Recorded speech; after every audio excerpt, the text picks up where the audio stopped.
Graça e paz, família Getsemane, seja muito bem-vindo à sua célula IGET. Que alegria estarmos aqui! E o ano está quase acabando, mas nós permanecemos aqui durante esse ano de 2024. Eu estou muito feliz por ter você aqui comigo. E já está chegando o dia da nossa festa, quarta-feira, faltam só 2 dias para a gente se encontrar aqui na Getsemane. E eu te espero, você é meu convidado especial para o nosso Start Jet Cell, é a nossa comemoração anual das células. Estamos muito felizes de te receber e de ter construído todo esse tempo junto com você. Então vem com a sua camisa cor de vinho, a sua camisa do encontro, mas se você não tiver, pode vir assim mesmo. Traz bandeira, traz vuvuzela, aqui é dia de fazer barulho, de fazer festa e de celebrar muito. E eu vou estar aqui te esperando junto com todos os pastores, bispos e os apóstolos da nossa igreja. E como você já sabe, aqui embaixo nós temos a indicação de algumas músicas para você tocar aí na sua célula. Não importa qual você vai escolher, mas essas são as que têm mais a ver com a ministração, aquelas que você vai com certeza adorar junto com os seus discípulos. E hoje eu vou receber aqui com a gente mais um líder de célula, na verdade uma líder, uma pastora,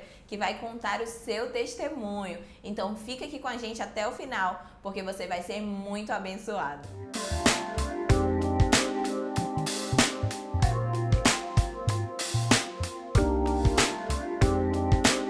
E eu estou aqui com a nossa convidada super especial, a pastora Camila. Seja muito bem-vinda, pastora. Pastor. E hoje ela está aqui conosco para compartilhar a sua história como líder de célula. Ela que é pastora no segundo culto, junto comigo também, as nossas equipes, ali no culto de domingo às 10h15. Então, pode saudar aí a nossa igreja. Graça e paz, família Getsemane. É um prazer imenso poder estar aqui neste momento e desfrutar de conhecer mais da palavra do Senhor. Amém? Amém, aleluia. E hoje a pastora Camila veio compartilhar com a gente a história dela, Sim. dessa líder de célula. Há quanto tempo, pastora, a senhora já tem célula? Olha, eu abri a minha célula ainda na adolescência, acredito que em meados de 2005. Quando eu fui ao encontro, eu tinha apenas 15 anos de idade. Então, passei ali por todo aquele momento da escola de líderes, o Sim. reencontro, e depois já estava apta para liderar a célula. E ainda abri ali na casa dos meus pais, né, naquela fase da adolescência, mas eu tinha uma sede, uma vontade Sim. de aprender, de buscar estar ali naquele momento na minha célula,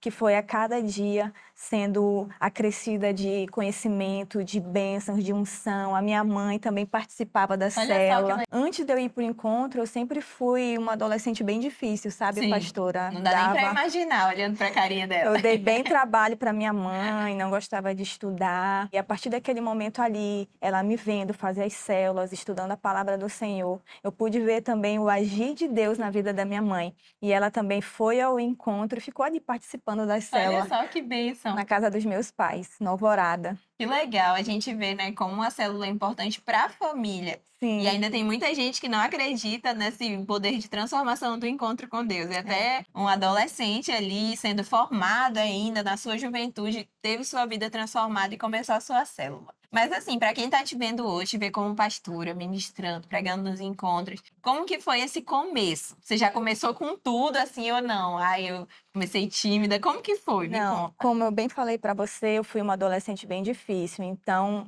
a adolescente ali anda de bando. Você vê que eles É sempre verdade. andam de bando. Eu Então, que o diga, que eu tenho um monte lá comigo.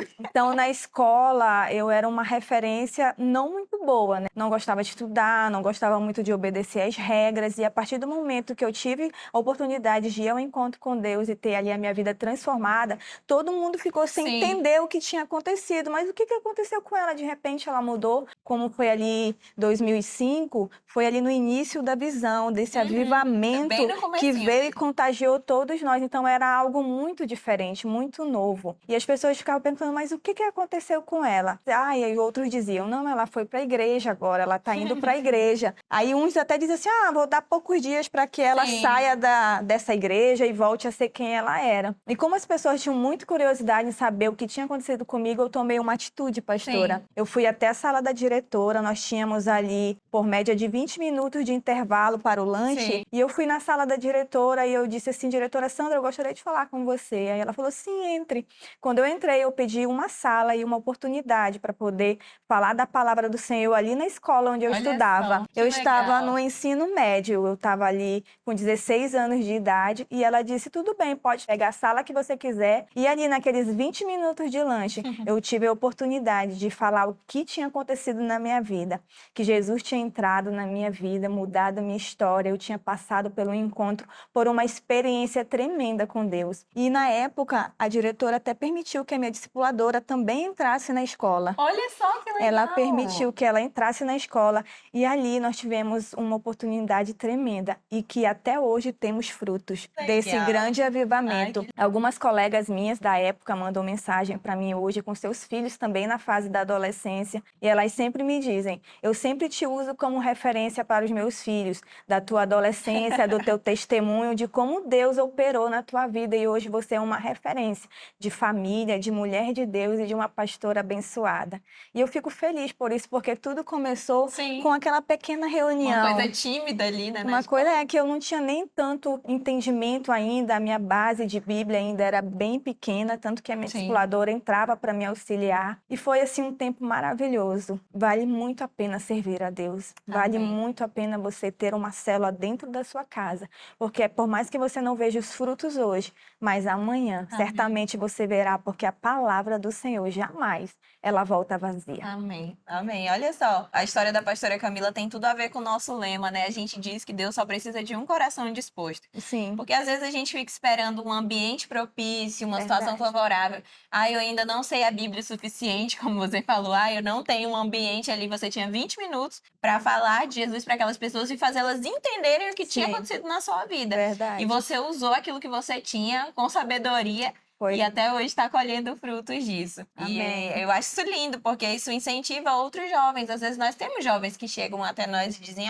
eu não sei como que eu vou começar. Começa com o que você tem, do jeito que dá, né? Que Deus vai fazendo a obra. E eu queria te perguntar se tem algo aí que você aprendeu nessa caminhada, que você gostaria de compartilhar com essas pessoas, que você diz assim, se eu soubesse disso naquela época, talvez eu teria feito com mais amor, teria feito mais ainda do que eu já fiz. Alguma coisa que você aprendeu? Eu aprendi nesse tempo, em toda essa caminhada, que nós não devemos nos envergonhar do Evangelho. Porque muitas pessoas têm vergonha, até mesmo do Evangelho, e também uma timidez dentro de Sim. si, né? E às vezes as pessoas, naquela época, era muito comum pessoas sentirem vergonha até de andar com a Bíblia. Sim, Se envergonhar. eu lembro disso. E nós não devemos nos envergonhar do Evangelho, porque o Evangelho é o poder de Deus para transformar a vida de todo aquele que nele crê. E eu aprendi isso e eu guardei no meu coração e eu jamais me envergonhei do que Deus fez na minha vida. E meu maior prazer era poder transmitir às pessoas essa mesma transformação, esse mesmo entendimento e essa mesma unção que o Senhor entregou para mim. Olha só, que lindo, que história linda. Obrigada, pastora, por compartilhar com a gente essa história e já fica essa lição para nós aí, né? O Evangelho de Deus é poder. Ele é poder em qualquer lugar, em qualquer circunstância. Eu lembro, eu vivi essa mesma fase, acho que a gente tem quase a mesma idade aqui. Acho que a gente tinha vergonha até de usar saia, porque o pessoal ia já ficar era crente. Porque hoje em dia não, tem uma moda e as pessoas querem já, mas a gente tinha muita vergonha. E mesmo naquela vergonha, Deus foi nos usando e a gente foi abrindo nosso coração para que Ele podia fazer através de O nós. chamado de Deus, né? O chamado de Deus na nossa vida é lindo como Deus opera.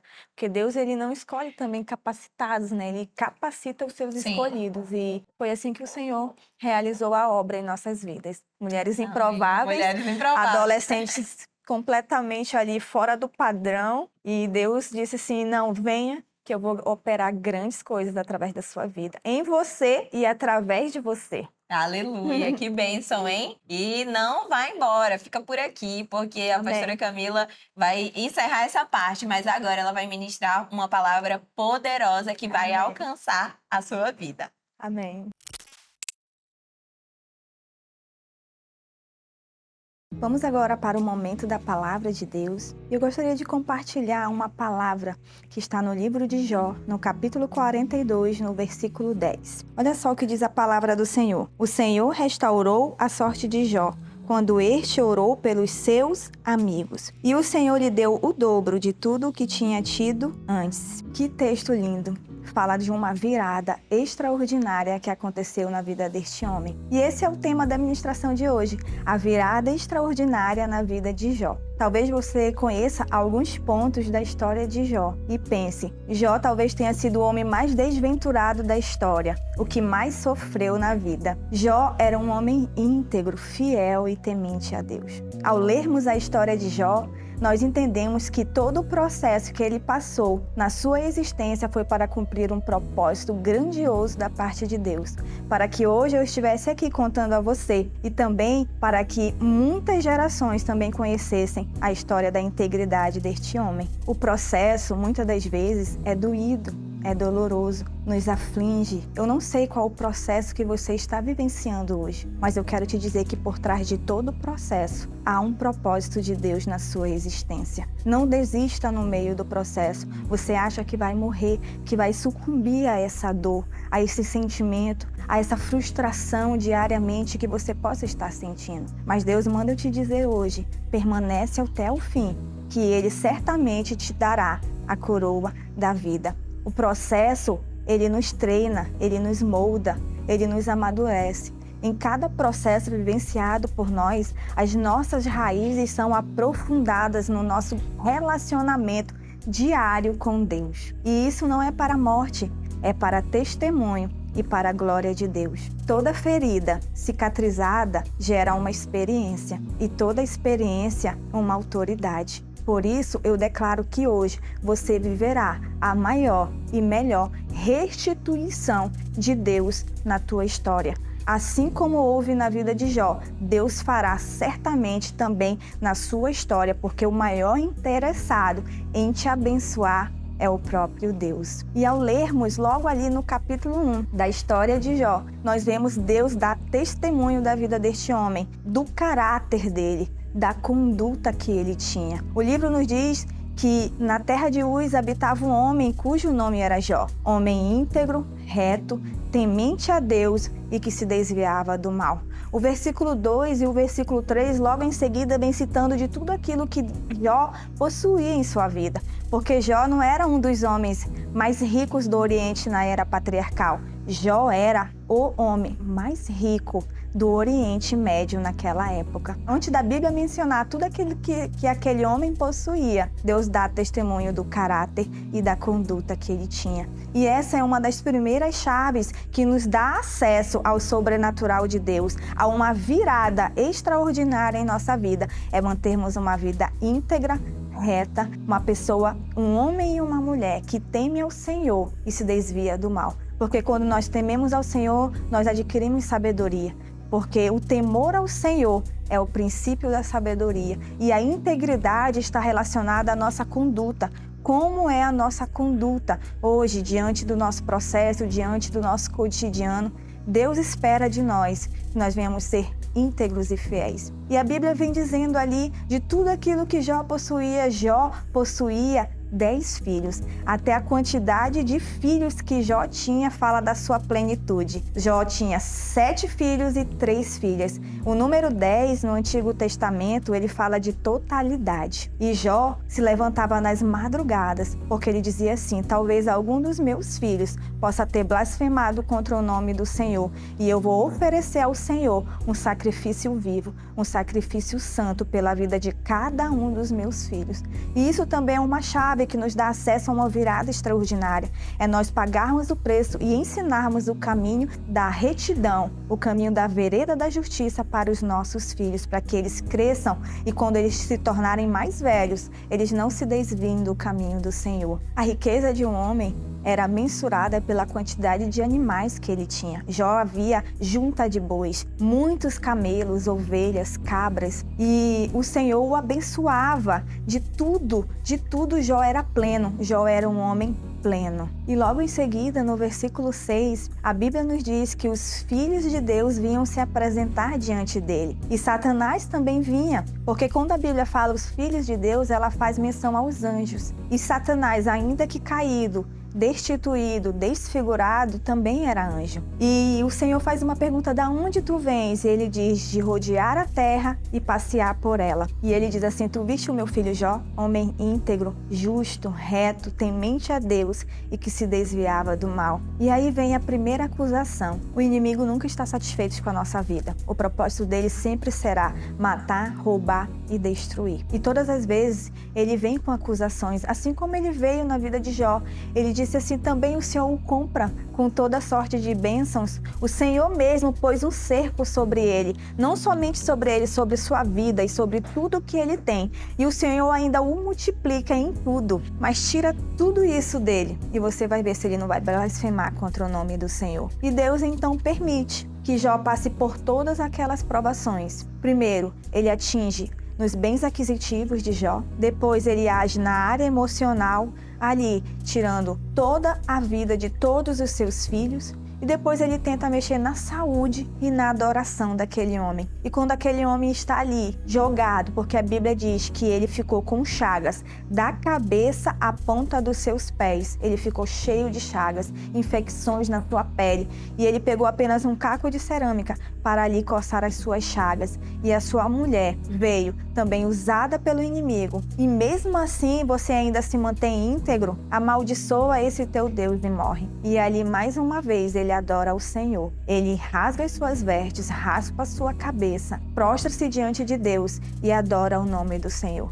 Tudo que eu tinha era de Deus. Deus me deu e Ele mesmo tomou. Aceitar-te o bem de Deus com prazer e não queres tu o mal aceitar? E mais uma vez ele glorificou o nome do Senhor. E nós chegamos aqui no versículo que nós lemos no início da mensagem. E o Senhor mudou o cativeiro de Jó quando ele orava por seus amigos. E o Senhor o restituiu em dobro de tudo aquilo que ele havia tido antes. Aqui eu entendo perfeitamente o poder da oração. A oração tem muito poder e muito pode em seus efeitos. E quando nós oramos um pela vida dos outros, o Senhor tem o poder de mudar a nossa sorte, mudar o cativeiro que nós estamos vivenciando hoje. Talvez você esteja aí numa profunda tristeza, em uma depressão profunda, sem ânimo, sem vida, sem vigor. Mas Deus te diz hoje que Ele vai te restituir. Apenas permaneça no propósito de Deus, que Ele vai te conduzir a verdes pastos. E diante de toda a tempestade na tua vida, hoje Deus dá ordem aos anjos ao teu respeito e toda a tempestade vai cessar. E com certeza Ele te conduzirá a águas tranquilas. Porque a oração, queridos, não tem a função de mudar a Deus. A oração, ela nos muda e ela muda a nossa visão. E quando nós entendemos o poder da oração, Deus muda e nos tira de todo e qualquer cativeiro. E essa história preciosa de Jó, essa narrativa, esse fato histórico, nos remete também à história do nosso Senhor, do nosso Senhor Jesus, o Salvador. Para concluirmos a mensagem, o Senhor Jesus, sendo Deus, se fazendo 100% homem, Ele também veio com um grande propósito. E a sua missão e o processo que Ele teve que passar foi doloroso, foi sangue, foi morte e foi morte de cruz, para que hoje eu e você tivéssemos vida e vida abundante. Depois de toda a tempestade, querido, há um tempo de bonança. Talvez 2023 não foi o ano que você esperou, foi um ano difícil, onde você passou por dificuldades financeiras, aonde o seu casamento não suportou esse ano. Talvez o seu relacionamento com seus filhos está indo de mal a pior, mas eu quero te dizer que ainda esse ano, ainda em 2023, as novidades dos céus chegarão até a sua casa, as novidades de Deus chegarão até a sua vida, e o mesmo Jesus que pagou um preço por nossas vidas, hoje não há nenhuma condenação sobre nós e nós somos livres para vivermos o propósito e o processo de Deus em qualquer circunstância, porque nós temos fé, a fé que nos justifica, e essa fé não é condicionada somente a circunstâncias prováveis, mas Deus também nos faz forte quando tudo está indo de mal a pior. Quando você pensa que não tem mais jeito, Jesus entra na tua casa, Jesus entra na tua vida e transforma toda a tua história. E para finalizarmos, eu gostaria de ler o versículo 1, ainda do capítulo 42. Bem sei que tudo podes e nenhum dos teus planos podem ser frustrados. Então, os planos de Deus sempre são maiores e melhores que os nossos. Ainda que não entendamos hoje, mas confie, porque os planos de Deus jamais serão frustrados. Amém? Gostaria de fazer uma oração pela sua vida. Se você ainda não entregou a sua vida ao Senhor Jesus, eu quero te dizer que esse é o momento, essa é a hora e esse é o dia que o Senhor escolheu para transformar, entrar na tua vida e mudar a tua história e restituir tudo aquilo que foi vergonha na tua vida. Existe uma honra que se chama dupla honra, e essa honra é para cada dia de vergonha, é para cada dia de dor. E hoje Deus vai operar na tua casa. Curve a sua cabeça aí onde você está neste momento, coloque a mão no seu coração e declare assim: Senhor, eu te aceito como o único Senhor da minha vida, o Senhor e Salvador. Escreve o meu nome no livro da vida, Deus, e opera em mim. Vem sobre a minha vida e faz milagres, prodígios e maravilhas. E hoje eu quero te dizer que está havendo festa no céu, porque você decidiu aceitar o Senhor na sua vida, amém? Para finalizarmos, eu gostaria de abençoar a tua vida. Deus, ainda na tua presença, eu apresento cada um, Senhor, que está ouvindo essa ministração, essa mensagem, que o Senhor possa vir, Senhor, tomar providência, que cada processo vivenciado, Senhor, venha ser vivenciado, Deus, com perseverança, Deus, com esperança, com experiência, Deus, com sabedoria.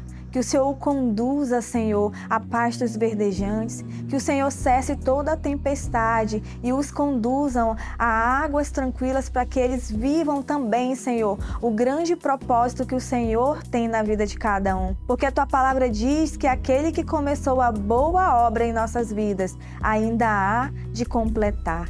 E assim eu creio na tua palavra, Deus, que é lâmpada para nossos pés e luz para os nossos caminhos. Assim nós oramos e bendizemos o teu santo nome. Amém. Deus abençoe. Até a próxima. Shalom, shalom.